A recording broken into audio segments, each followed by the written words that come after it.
Welcome back to Lights Inside the Tunnel, a podcast where we talk about what social justice looks like in the time of social distancing. I'm your host, Fiona, and this is episode 4, Cue the A. I just want to give you a heads up before you start this episode. The audio is a little funky. I'm not really sure what happened. You can still hear everything a little fine, but there's just air and background noises a little bit more than there normally is, so I want to apologize for that. I tried to take care of it where I could, but editing audio is not always easy, so thanks for your patience. Hi everybody, so with finals upon us, I wanted to do something a little bit different, a little bit more of a casual episode where I just answer some of the questions that you guys had for us on social media. It'll be a little bit shorter, and yeah, before we get started, I just do want to say that I am in no way an expert on any of these topics. I am just a person with a passion for social justice, and I'm really lucky to continuously be learning and to be held accountable by activists and movements and all the good and the light that there is in the world. So, be patient with me, give me grace, and let's just have a good conversation.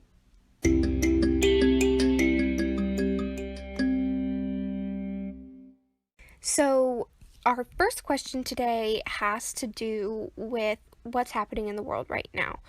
The question is, what can be done to facilitate social justice within the scope of coronavirus testing?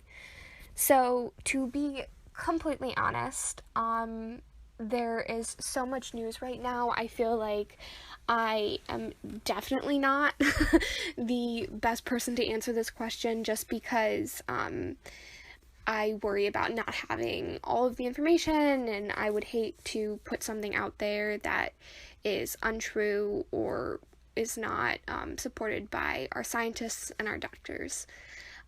What I will say, though, is I think that if we want to have a conversation about social justice and access and availability of testing kits, I think the conversation that we should really look at and have is about asking ourselves if our healthcare system is one that was meant to perform justice and take care of people, because access to testing feels much more symptomatic of problems with the system itself.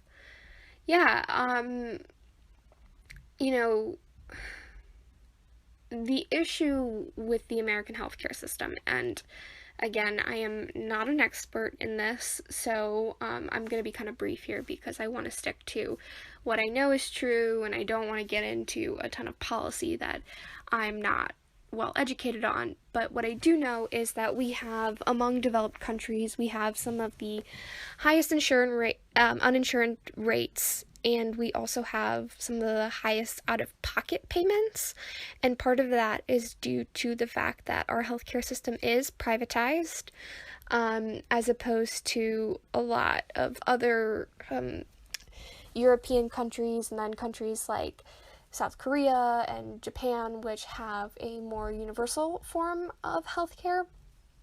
And again, I think this comes down to a question of values, right? Like, fundamentally, do we as a society see healthcare as a privilege or as a right? And in our system, healthcare is a privilege. It's not a right. And I think that is part of why we are seeing such disparities and problems with getting access to coronavirus testing. If you want to see a system that has treated healthcare as a right instead of a privilege, I would definitely Google South Korea coronavirus, South Korea healthcare system, South Korea coronavirus testing, because you will see the ways in which, when the health of every single person in a community, in a country, is prioritized, you will see what that looks like. And it looks like how South Korea has responded. Now, that's not to say that all systems with a more universal form of healthcare have been perfect. You know, this disease does not discriminate against healthcare systems. Um, but I got a notification on my phone about an hour ago that was saying that, with officially 1 million cases, the US is now clearly the center of this pandemic. And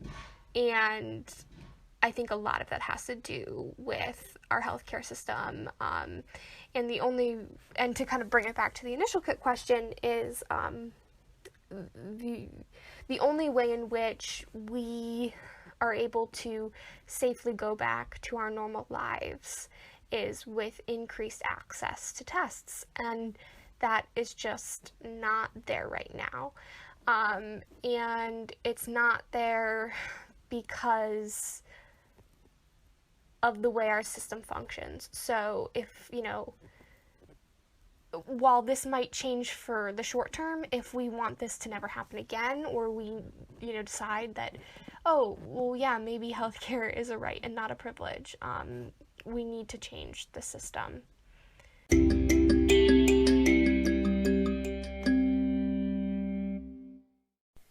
Okay, so our next question is, what is one social justice issue that you think is being overlooked? So this is such an important question. In our conversations about social justice, we often leave out Indigenous communities, and especially in a time when we're talking about the fact that families belong together, specifically in regards to the fact that the federal government was separating immigrant children from their parents. We also need to remember the fact that Native families belong together. So there's this law called the Indian Child Welfare Act, which was passed in 1978, and it basically stipulates that if a Native American child is put up for adoption, that they will either be placed within the home of another family member or within another family in their tribe. If neither of those options are viable, the child is placed in another Native home. And this law was passed because there was a federal Indian adoption project, which was a very racist policy that looked to destabilize Native communities by targeting children. 3 out of 10 Native children were separated and placed within the homes of white families under this project. And not only did this take away tribal sovereignty, but it also had really negative effects on Indigenous children. And it's also important to remember that when you target the children of a community, you are not only targeting some of the most vulnerable members, but you are also targeting the future of that community. So the intention behind it was to destabilize. Also, I want to point out here that in the United Nations Declaration of Indigenous Rights, it says that Native communities have a right to keep their families together and a right over their political status and self-determination, which just goes to show that these violations of those rights have been happening for a very long time. I bring this up because in 2018, a U.S. District Court in Texas held that ICWA was unconstitutional under the Equal Protection Clause of the 14th Amendment. If you don't know what the Equal Protection Clause is, and there's a lot of different clauses, so I know it gets confusing, basically it just holds that all people have to be treated equally under the law, that the law can't discriminate. And asserted that ICWA was discriminatory because it mandated who could and who could not adopt Native children. This is significant because the groups behind promoting and advocating for the unconstitutionality of ICWA are big money oil lobbyist groups that want to dismantle the rights of sovereign nations. So it's important to also point out that the federal government, as principle, holds that ICWA is not unconstitutional.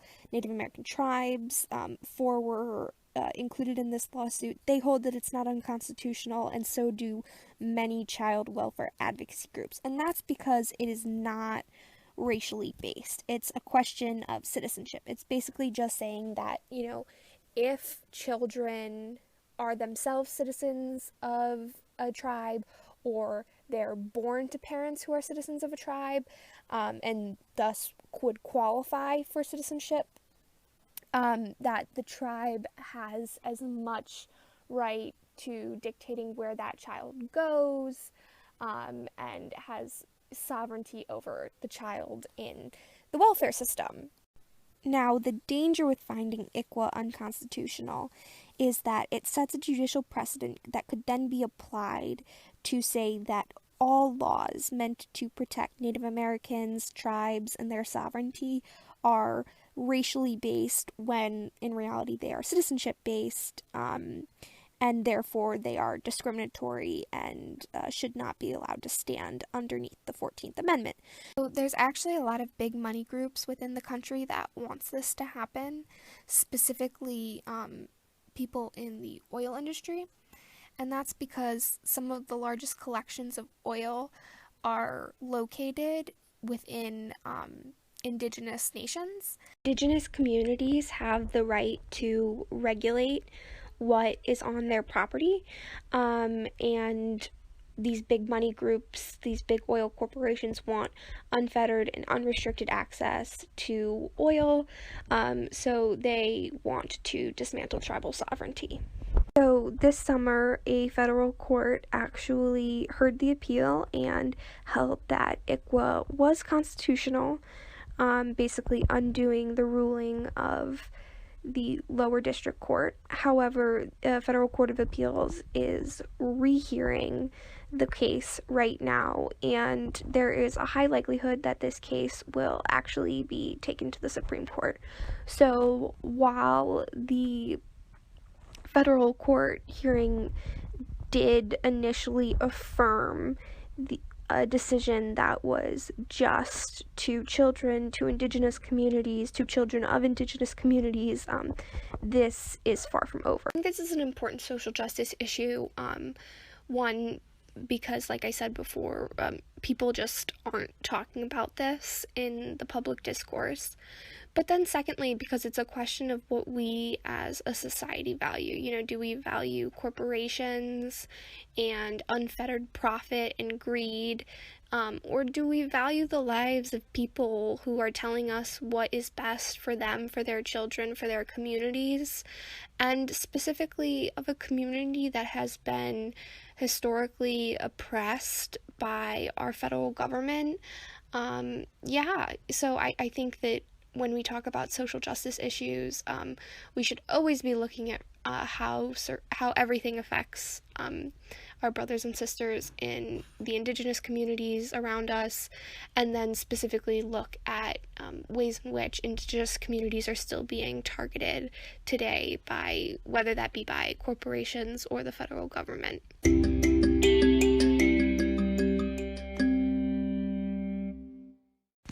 So our next question asks, do you have any tips for compassion while discussing politics? I think this is a really interesting question in the sense that a lot of times people say, oh, it's just politics, it's not personal.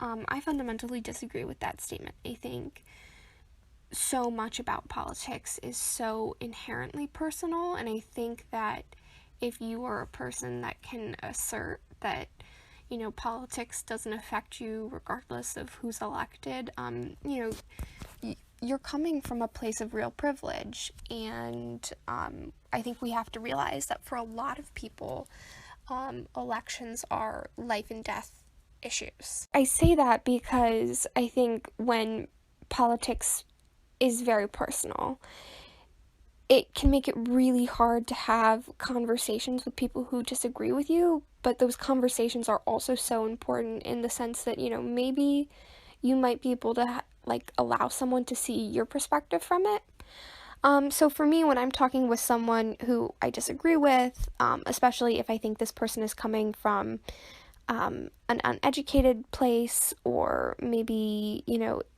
their position feels hateful in some way, I like to start by approaching it through as a listener first, and as someone who's asking questions, really just like I'm doing research or something, like I'm trying to figure out what the motivation is behind it. I just ask a lot of questions like, oh, why do you say that? Oh, well, what makes you think that?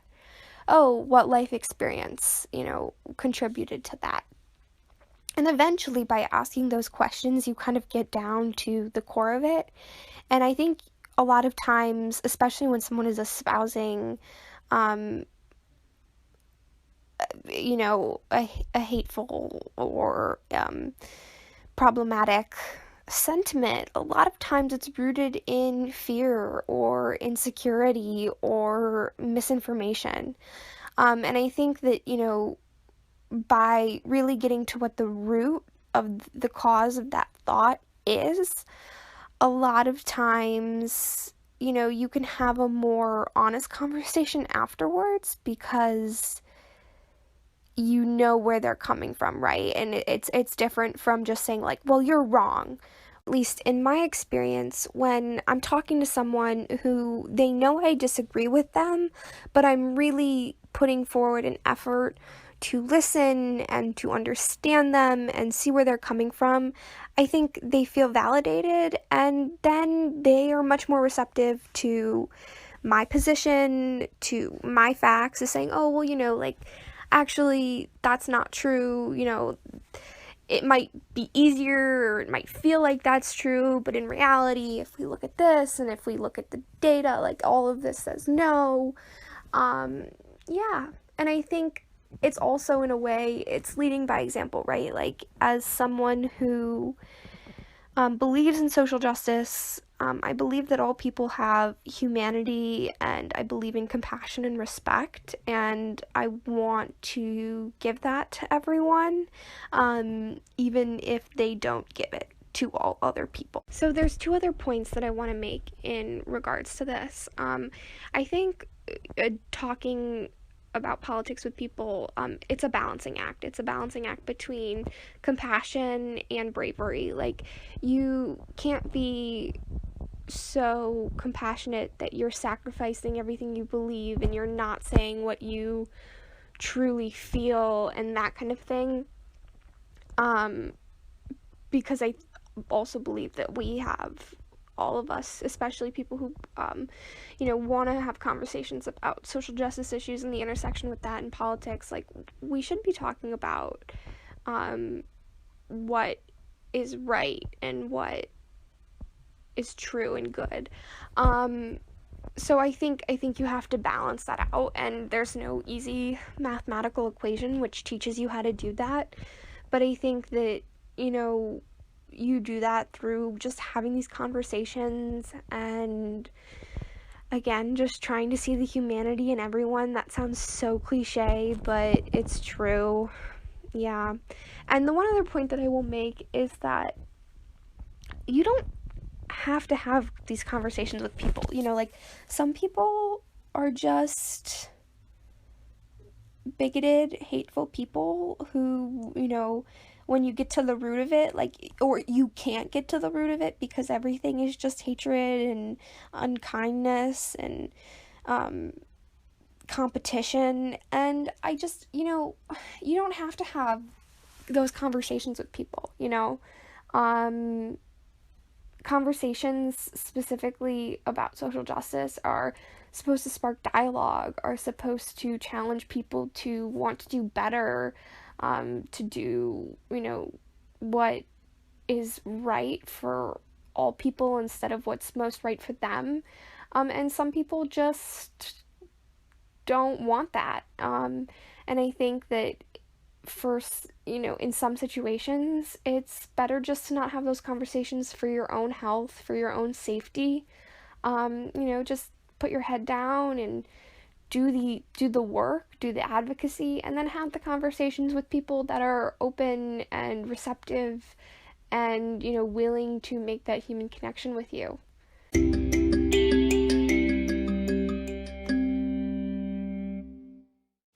So the last question that I'm going to answer for this episode is this one.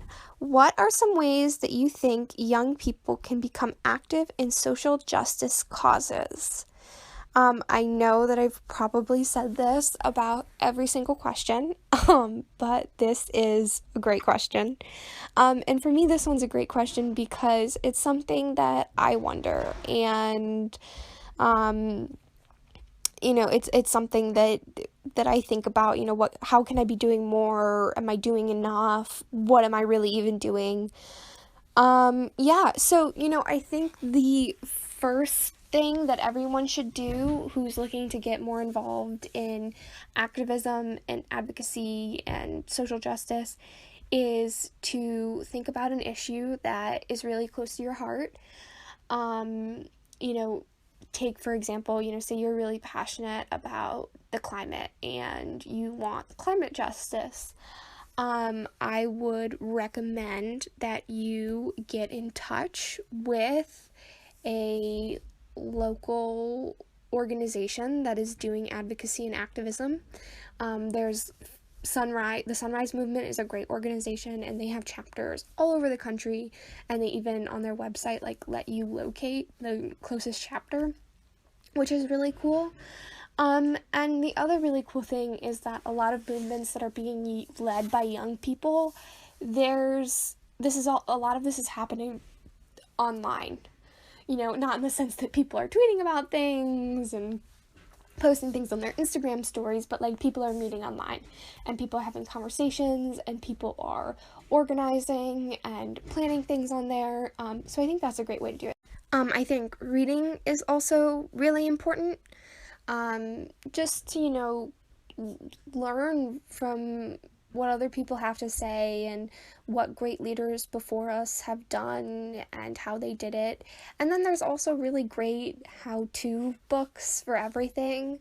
I like to plan things out pretty methodically, so I always kind of turn to reading first. But to kind of counter that, I think sometimes the best way to do things is just to do them. Especially if you're a college student, there's so many different groups and organizations on campus that are doing work and are their mission statements align with whatever the cause that you've picked that's very close to your heart is, that just make connections and get involved in that way, and then figure out what you can do from there. Having conversations is great, and then just going for it. If you want to do something, get a couple people together and do it. Anyone can start a petition. Anyone can organize a phone bank drive for elected officials. Anyone can work on voter registration. The fundamental advice is figure out what you're passionate about, learn about what you're passionate about, and do what you're passionate about. And that might not be very tangible, but I think that the beauty of this is that it's up to you. So good luck. Thanks for asking.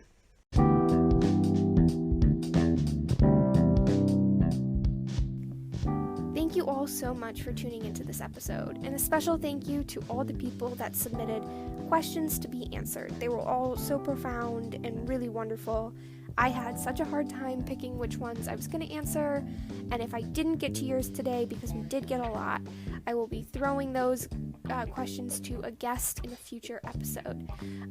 Speaking of which, we'll have a new episode out next Tuesday, so don't forget to listen then. Connect with Campus Ministry online on our social media accounts, and until then, stay safe, wash your hands, and tell people you love them. Talk soon.